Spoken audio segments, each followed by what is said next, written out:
Bienvenue encore dans un autre sujet abordé par le débat ivoirien, ce journal d'investigation proche de la population ivoirienne et d'Afrique et certainement du monde entier.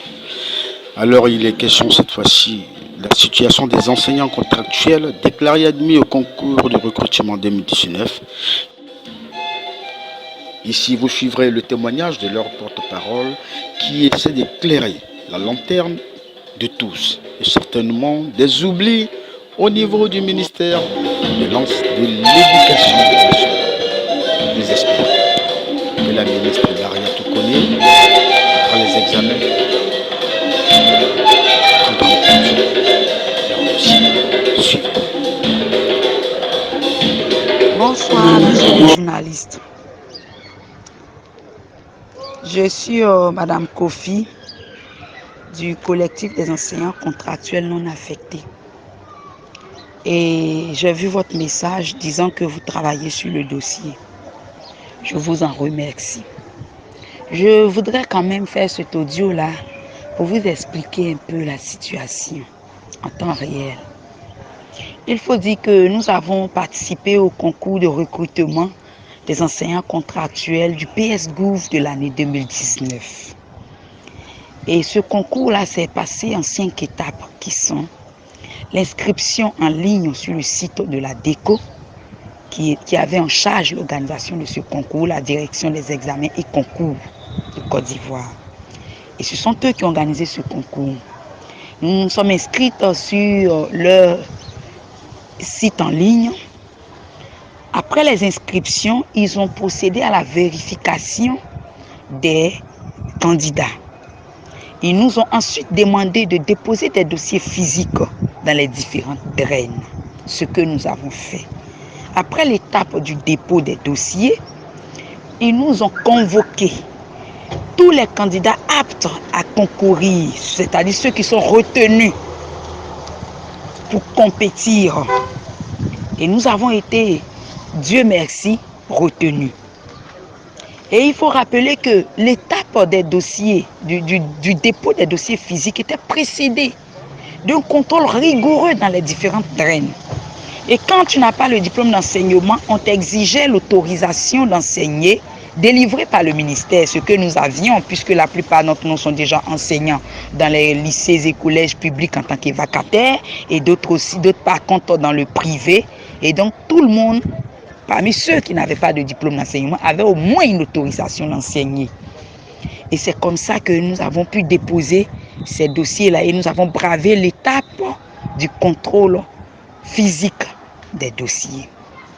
Nous avons ensuite été convoqués par la DECO à travers des convocations que nous avons imprimées en ligne. Et ils ont précisé que c'était ils convoquaient les candidats aptes à concourir. Nous avons donc répondu présent en imprimant nos convocations. Et nous nous sommes rendus dans nos différents lieux de composition. Moi, j'ai composé au lycée technique d'Abidjan, à Cocody. Et il y avait plusieurs centres. Une fois les compositions terminées, il y a eu plusieurs mois et les résultats sont sortis. Le 8 août 2019, nous avons été déclarés admis. Nous sommes allés en formation du 19 août au 30 septembre, c'est-à-dire 45 jours. Après quoi, nous avons été convoqués pour signer des contrats avec la DRH du ministère de l'Éducation nationale. Les contrats étant signés, dans l'attente des affectations dans diverses villes de la Côte d'Ivoire, on apprend par certains inspecteurs que des supercheries étaient en train de s'organiser au ministère et que certains parmi nous risqueraient d'être écartés. Nous avons pris la chose un peu à la légère parce que nous nous sommes dit non, on ne peut pas avoir signé un contrat dans le droit et puis rompre le contrat sans explication. Et même s'il y a des explications, les clauses de notre contrat disaient que la partie qui devait rompre le contrat devait dédommager l'autre partie. Donc nous nous sommes dit non, ce n'est pas vrai. Et nous n'avons pas pris la chose à cœur. Malheureusement, à la sortie des affectations le 31 octobre, tôt le matin, nous avons constaté notre non-affectation. Et de ce jour, de 31 octobre 2019 jusqu'à ce jour, nous n'avons fait que plaider. Nous nous sommes rendus dans plusieurs institutions. La médiature, le CNDH, la protection des droits de l'homme, le COSIM. Nous avons même fait intervenir les religieux, le COSIM, Monseigneur Coutouin. Nous avons fait intervenir des ONG, nous avons fait intervenir, vraiment je ne pourrais pas tout citer. Et jusque-là, rien. Nous avons écrit plusieurs courriers, nous avons été reçus plusieurs fois aussi au ministère par Madame la ministre d'alors, au travers de son chef de cabinet, M. Kouyaté Abdoulaye, Madame la ministre Kandia Camara en son temps. Et il nous a dit que personne n'allait être laissé pour compte.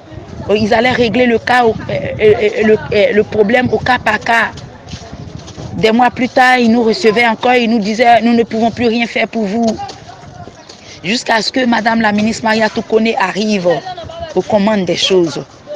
Nous sommes encore allés vers elle à travers plusieurs courriers. Nous avons été reçus aussi, cette fois-ci par son directeur de cabinet, ensuite par son chef de cabinet. Et ils nous ont dit qu'ils allaient voir ce qu'ils peuvent faire. Bien que nous sommes dans nos droits, nous avons négocié pendant tout ce temps. Et après cela, nous avons organisé une manifestation au plateau. Et là, son directeur de cabinet nous a reçus. Il nous a dit clairement, le diplôme en lui-même ne cause pas forcément problème. Et que pour enseigner, ce n'est pas forcément une affaire de diplôme, mais plutôt une affaire d'un niveau aussi équivalent.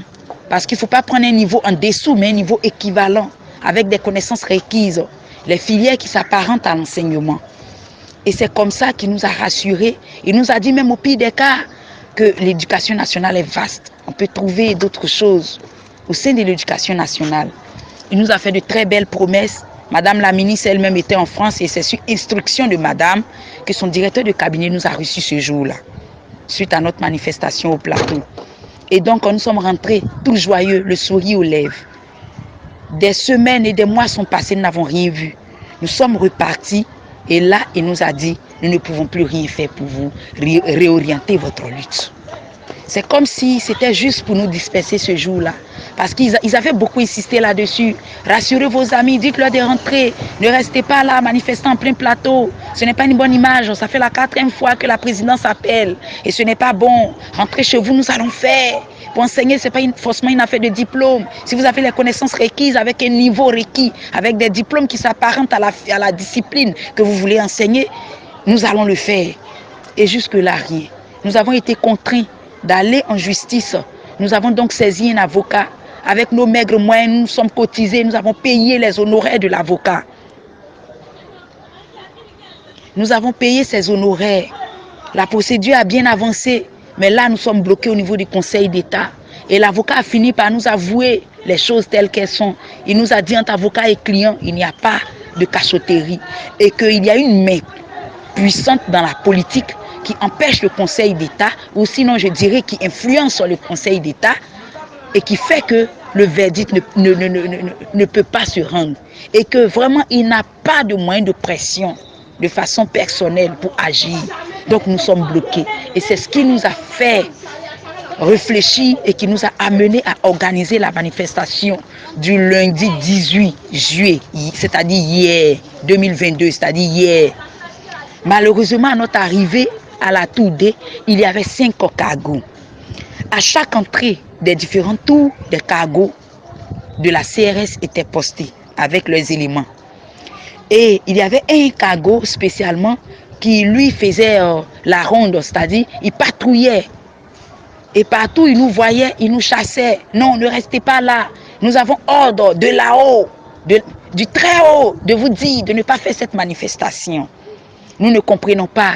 Ces ordres-là viennent de la ministre Mariatou ou ces ordres-là viennent de la ministre Kandia, nous ne savons pas. Mais nous savons que c'est un combat David contre Goliath parce que nous ne sommes rien devant ces personnes. Si ce n'est de compter sur Dieu, que pouvons-nous faire devant ces personnes? Devant ces autorités? Et c'est malheureusement ce que nous vivons. Et nous sommes bloqués, nous sommes là. Et ce que je vais ajouter, c'est que Les mêmes diplômes qui nous reprochent là. Pendant la formation, nous avons tellement fraternisé entre nous que nous avons de grands groupes WhatsApp. Et je vous assure, nous nous connaissons très bien. Et des mêmes personnes dans les mêmes salles de formation que nous ont ces mêmes diplômes et ils ont été affectés. Aujourd'hui, ils sont titularisés avec les mêmes diplômes qui nous reprochent. Donc nous comprenons que le directeur de cabinet de la ministre Mariatou n'a pas eu tort de nous dire que ce n'est pas une affaire de diplôme. Alors qu'on nous dise qu'est-ce que c'est, parce que nous ne savons plus. Comment on peut être admis et puis on peut nous remplacer par d'autres personnes. À chaque fois, ils disent oui, l'effectif est atteint, 10 300, 10 300. Mais d'où viennent-ils? Si plus de 300 sont encore dehors, comment ont-ils été remplacés? Quel a été le mode de recrutement pour ce remplacement? Et est-ce possible dans un pays qui se dit être un pays de droit, d'être admis à un concours, d'être formé, de signer un contrat, et puis sans avoir exécuté le contrat, dire que ce contrat est forclos? Est-ce possible en droit? Je ne crois pas. Et donc, c'est un peu pour vous dépeindre la situation et vous laisser faire votre propre analyse et nous écrire quelque chose de vraiment potable qui puisse nous aider. Nous avons confiance en votre journal qui défend surtout les femmes, c'est-à-dire la cause des faibles que nous sommes. Je vous remercie.